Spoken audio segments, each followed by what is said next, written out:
సంక్రాంతికి ఇస్తామన్న పెట్టుబడి సాయం 4.5 నెలలు గడిచినా ఇప్పటికీ అధిక శాతం రైతుల ఖాతాల్లో జమ కాలేదు. పోలింగ్కు 2-3 రోజుల ముందు హడావిడి చేసి మే 18న ఇదిగో 1294 కోట్ల రూపాయలు ఇచ్చేశామని లెక్కలు విడుదల చేశారు. అయినా 50% మందికి పైగా రైతుల ఖాతాల్లో ఇప్పటికీ సొమ్ము జమ కాలేదు. గతేడాది ఖరీఫ్ నష్టానికి ఇప్పటికీ సాయం దక్కకపోగా రబీకి కూడా నీలి నీడలేనా అని అన్నదాతలు ఆందోళన చెందుతున్నారు. కరువు తీవ్ర తుపానుతో దెబ్బతిన్న పంటలకు పెట్టుబడి సాయాన్ని సంక్రాంతికి విడుదల చేస్తామని ముఖ్యమంత్రి జగన్ ప్రకటించారు. పండక్కి సాయం చేతికందుతుందని రైతులంతా ఆశించారు. అయితే పైసా కూడా జమ కాలేదు. మార్చి 6వ తేదీన ప్రకాశం జిల్లాలో పెట్టుబడి రాయితీ విడుదల చేస్తున్నామంటూ బటన్ నొక్కారు. అది ఉత్తుత్తి నొక్కుడే. రైతుల ఖాతాల్లోకి డబ్బు మాత్రం రాలేదు. పోలింగ్కు 2-3 రోజుల ముందు జమ చేస్తామంటూ హడావుడి చేశారు. అయితే పోలింగ్ తర్వాత జమ చేసుకోవచ్చని ఎన్నికల సంఘం సూచించింది.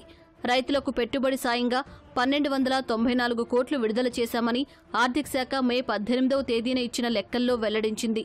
అయితే గ్రామాల్లో 50% మంది రైతులు తమ ఖాతాల్లో జమ కాలేదని చెబుతున్నారు. ఆర్థిక శాఖ చెప్పిన మాటల్లో నిజమెంత అనే ప్రశ్న అన్నదాతల్లో వ్యక్తమవుతోంది.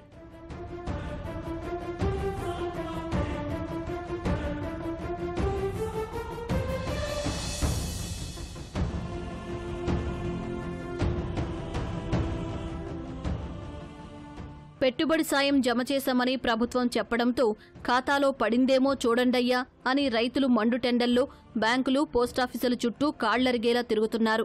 ఇంకా సొమ్ము జమ కాలేదని, ఖాతాలో వేసిన వెంటనే మొబైల్కు సందేశం వస్తుందని అక్కడి అధికారులు సిబ్బంది చెబుతున్నారు.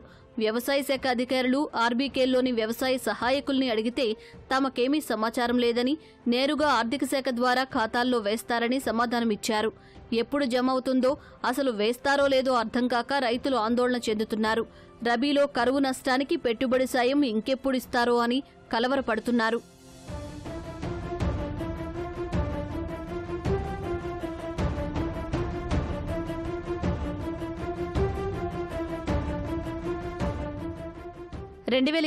ఖరీఫ్లో తీవ్ర కరువు కారణంగా 31 లక్షల ఎకరాల్లో విత్తనం పడలేదు. 88.55 లక్షల ఎకరాల్లో పంటలు వేయగా వర్షాలు లేక, సాగునీరందక 23 లక్షల ఎకరాల్లో పంటలు దెబ్బతిన్నాయి. 466 మండలాల్లో తీవ్ర కరువు పరిస్థితులుంటే 103 కరువు మండలాలనే ప్రకటించి సరిపెట్టింది. వైకాపా ప్రభుత్వం మాత్రం 14 లక్షల ఎకరాల్లోనే పంట నష్టం జరిగినట్లు తేల్చింది. రైతులకు పెట్టుబడి రాయితీ కింద 847 కోట్ల రూపాయలు లెక్క కట్టారు. ఖరీఫ్, రబీ ముగిశాయి. మళ్లీ రబీ కూడా వచ్చింది. ఇప్పటికీ పెట్టుబడి రాయితీ పూర్తిగా జమ కాలేదు. గత ఏడాది డిసెంబరు మొదటి వారంలో మెగ్జామ్ తీవ్ర తుపాను విరుచుకుపడింది. 22 జిల్లాల్లో రైతులపై ప్రభావం చూపింది. సుమారు 20 లక్షల ఎకరాల్లో పంటలు దెబ్బతిని ఉంటాయని అంచనా. 11 లక్షల ఎకరాల్లో పంటలు దెబ్బతిన్నాయని వ్యవసాయ శాఖ కేంద్రానికి తెలియజేసింది.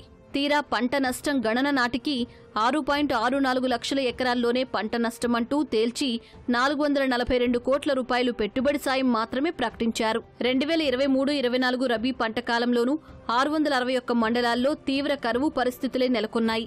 సాధారణంగా ఎన్నికల షెడ్యూల్ వచ్చే నాటికే కరువు మండలాలని ప్రకటించి పంట నష్టం గణన పూర్తి చేయాల్సి ఉన్నా ప్రభుత్వం మేనమేషాలు లెక్కించింది. షెడ్యూల్ వెలువడిన రోజు 87 కరువు మండలాల ప్రకటన చేసింది. మే చివరి వారంలో పంట నష్టం గణన చేపట్టింది. వాస్తవానికి రబీ సాధారణ విస్తీర్ణం 60.50 లక్షల ఎకరాలు కాగా 43.75 లక్షల ఎకరాల్లోనే పంటలు వేశారు. 16.75 లక్షల ఎకరాల్లో విత్తనమే పడలేదు.